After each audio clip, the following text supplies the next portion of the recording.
This is Yuki. How are you doing today? So this is video for week 3 web design course in the Coursera. So continuing project to make my website. So let me go there. So we're gonna type yukikitayama.com. So this is my current website status. So this is different from my previous look. I'm gonna explain later why I implement these changes.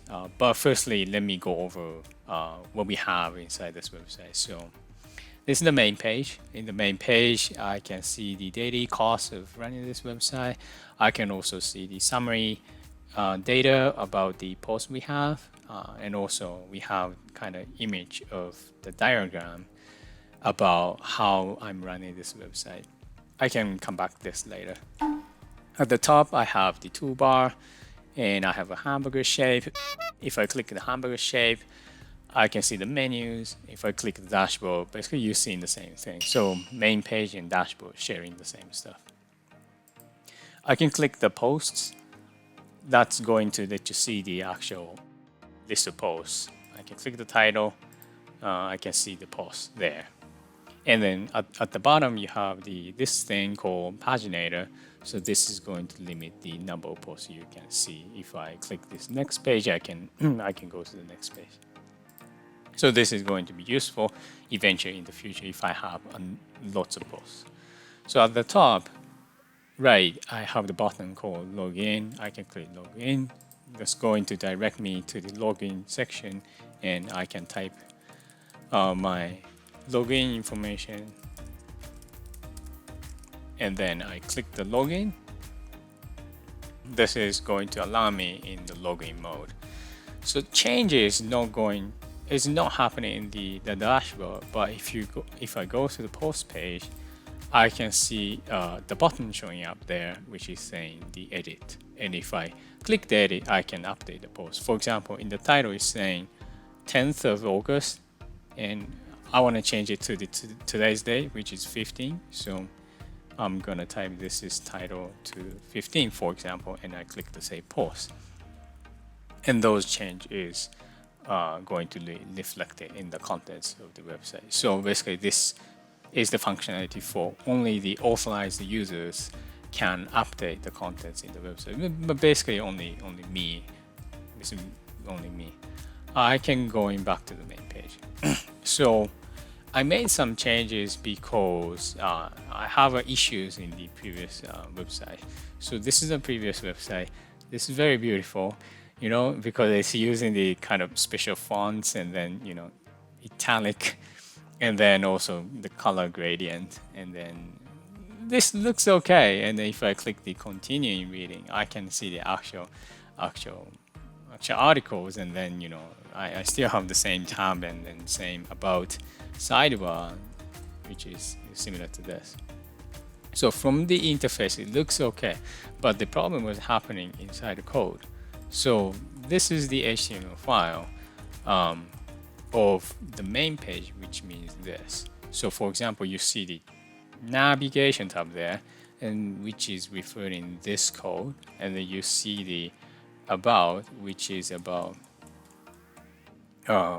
this section of code.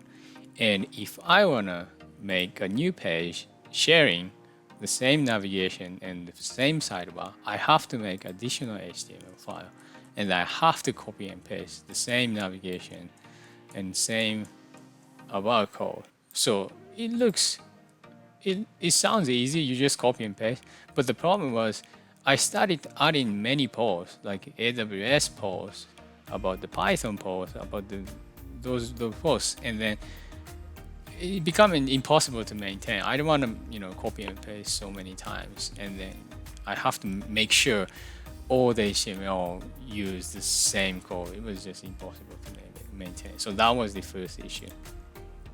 And then second issue was you see the subtitle and then contents there, and then those things are directly input inside the HTML file. This is, you type it and then you can see it. This was problematic for me because I wanted to do some kind of data analysis. For example, which post is popular, how many posts I have by each categories, and because my background is kind of data analysis person, but all the data is inside the HTML file, and how can I do the data analysis there? And then you can argue, for example, you extract data from HTML and then do some kind of natural language processing. Yes, it's possible. I don't want to do that. I'm just lazy.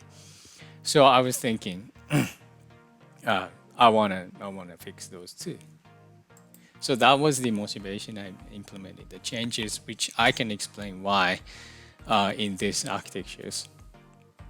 So let me go over this architecture. So we have visitors. They go to ukidem.com. That directs you to go into the Angular web interface.